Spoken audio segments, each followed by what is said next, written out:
G'day traders, welcome to wrap up of Thursday the 10th of May. So here's the candle here where we approach the opening of Thursday, and it's one of those days that I really thought it was 50-50 and to be wary of both sides and really let the opening of the market and the other markets tell you what it wants to do.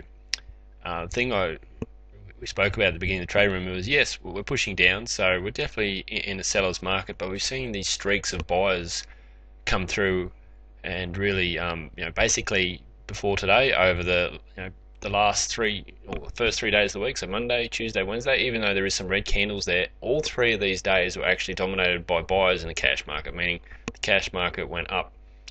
So in a seller's market we're seeing some real presence from the buyers, so it's certainly not just like the sellers are having it their own way.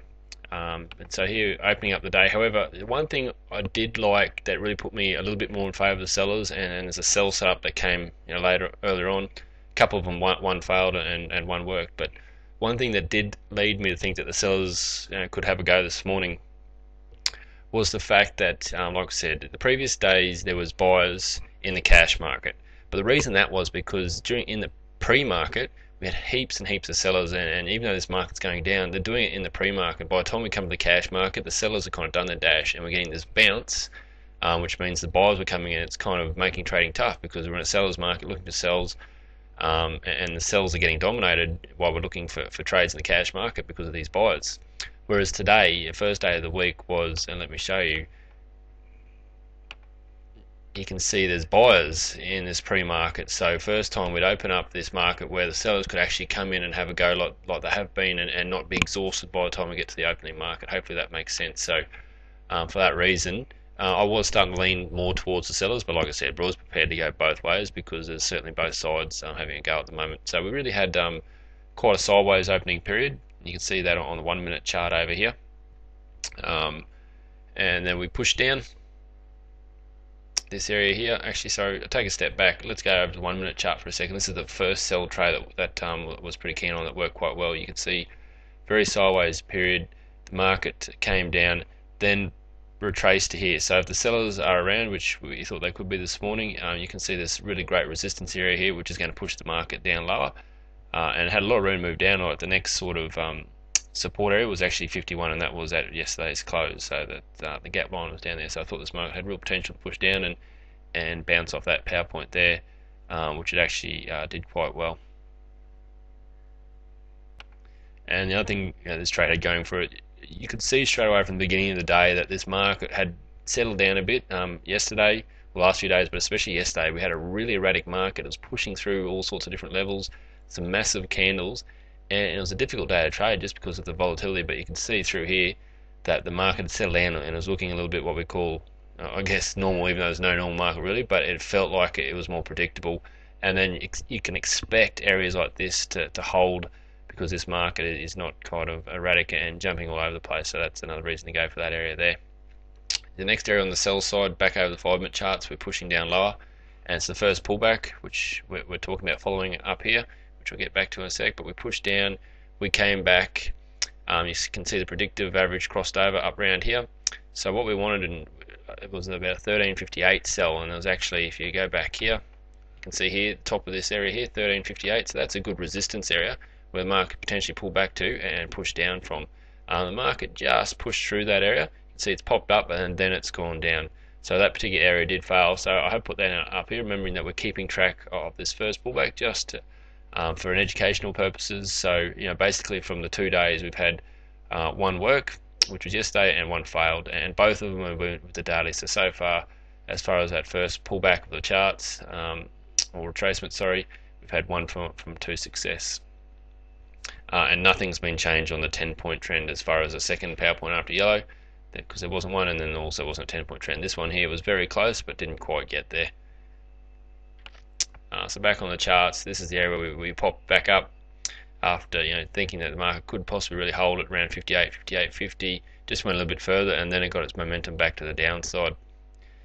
From there, as we're approaching this previous low, the market's bounced off it quite well. So as we came back up here, I thought if we came again like a third time really and with some power and the other markets pushing down, I thought these markets could start breaking down again now that we're really starting to get some sellers.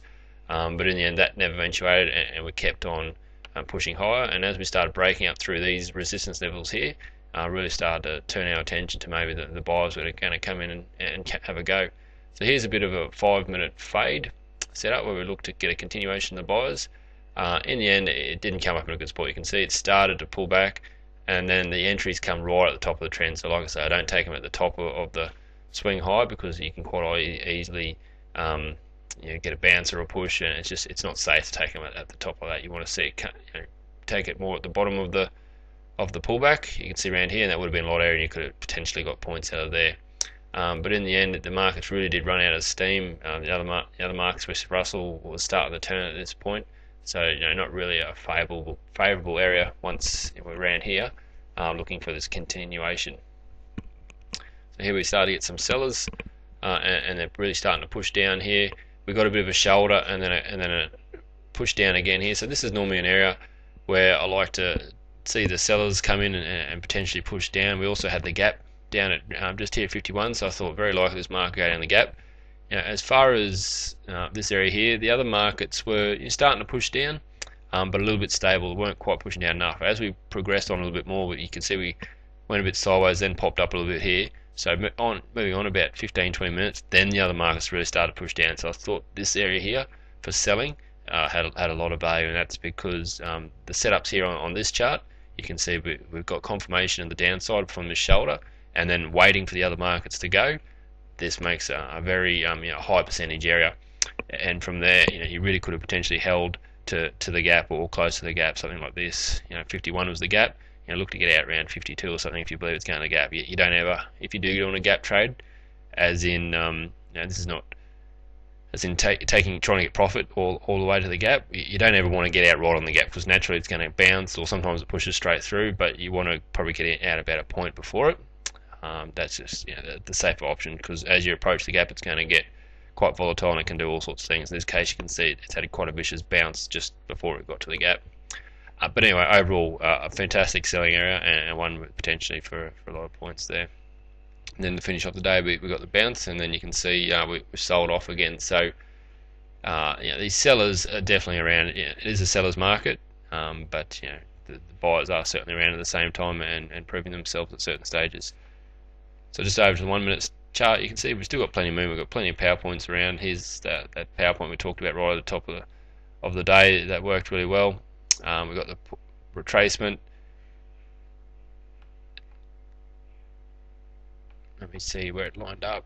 So here's roughly the 1358 area that we're looking for the market to sell off from, and had a bit of resistance here too at the bottom of this market in this area here. But like I said, just popped up. And then push back down. From there, this is where we start to get this bit of a buyer's streak, bit of a pullback here, and potentially an area where the buyers could have gone on with it, but then the sellers, and you could start to see it from the other markets, they were really starting to turn around. They did flatten off through this period here, but up through here it looked like there was a bit of a change coming.